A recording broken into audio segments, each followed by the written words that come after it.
Hi అండి, నమస్తే. Welcome to my channel. ఈరోజు వీడియోలో బ్యాంబినోతో డిఫరెంట్గా ఒకటి హాట్ అండ్ ఒకటి స్వీట్.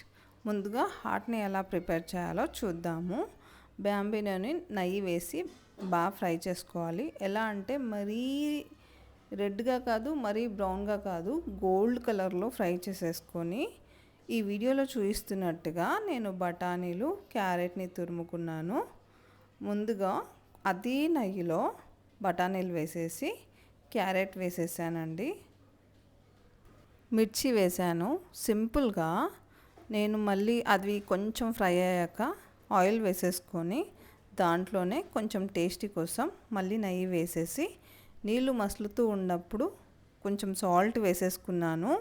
మన బ్యాంబినో ఉప్మాకి సరిపోయేంత సాల్ట్ వేసేసుకొని, ఎలాగో నీళ్ళు మసులుతున్నాయి కాబట్టి బ్యాంబినో కూడా వేసేసి ఉడికించుకున్నాను. బ్యాంబినో ఉప్మా రెడీ. చాలా టేస్టీగా ఉంటుంది. మీరు కూడా ఒకసారి ఇంట్లో ట్రై చేయండి. ఈ వీడియోలో బ్యాంబినోతో స్వీట్ అండ్ హాట్ రెండు అని చెప్పాను కదా, ఇప్పుడు హాట్ అయిపోయింది. నెక్స్ట్ వీడియో స్వీట్ అనమాట.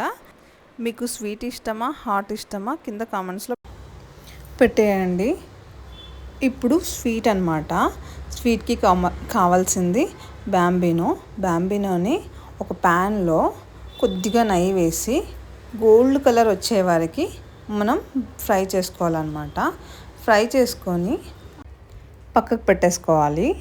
ఇంకొక ప్యాన్లో, అంటే కొంచెం లోతుగా ఉన్న ప్యాన్ కాదు, బౌల్ తీసుకొని దాంట్లో బ్యాంబినోకి తగ్గ పాలను తీసుకొని, పాలు కంపల్సరీగా పాలల్లోనే బ్యాంబినో ఉడకబెట్టాలండి. ఇది గుర్తుపెట్టుకోండి. అందుకే ఇంత లోతుగా ఉన్న బౌల్ తీసుకున్నాను. దీంట్లో ఉడుకుతూ ఉంటే కొంచెం బాగుంటుంది కాబట్టి లోతుగా ఉన్న ప్యాన్ అయితే మంచిగా మసులుతూ ఉంటాయి పాలు కూడా.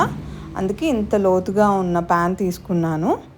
దీంట్లో మనం బ్యాంబినో వేసేసి పాలల్లోనే ఉడకబెట్టాలి. గుర్తుపెట్టుకోండి, చాలా టేస్టీగా ఉంటుంది. మనం కొద్దిగా కూడా ఇందులో వాటర్ యాడ్ చేయొద్దు.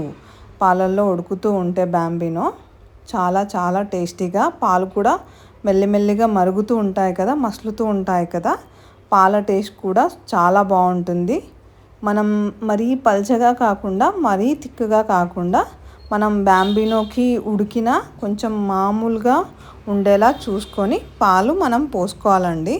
ఇదిగో చూడండి, బ్యాంబినో మంచిగా ఉడికింది. దీంట్లో మనం యాలకుల పొడి వేసుకోవచ్చు. ఇంట్రెస్ట్ లేని వాళ్ళు అవాయిడ్ చేసినా ఓకే.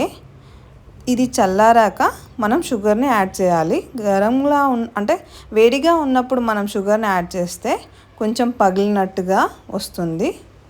కాస్త గోరెచ్చగా ఉన్నప్పుడు మనం షుగర్ని యాడ్ చేస్తే చాలా బాగుంటుందండి. ఒక్కసారి మీరు ఈ వీడియో చూశాక ఈ కీర్ని ట్రై చేసి చూడండి, చాలా బాగుంటుంది. ఇప్పుడు బ్యాంబినోతో స్వీట్ చేసాము, హాట్ చేసాము. మీకు బ్యాంబినోతో ఏది బాగుంటుంది? స్వీట్ బాగుంటుందా, హాట్ బాగుంటుందా? కింద కామెంట్స్లో పెట్టండి. నా వీడియో చూస్తున్న ప్రతి ఒక్కరికి thank you so much. Please నా ఛానల్ని సబ్స్క్రైబ్ చేసుకోండి. సబ్స్క్రైబ్ చేసుకున్న ప్రతి ఒక్కరికి once again thank you so much. Bye అండి.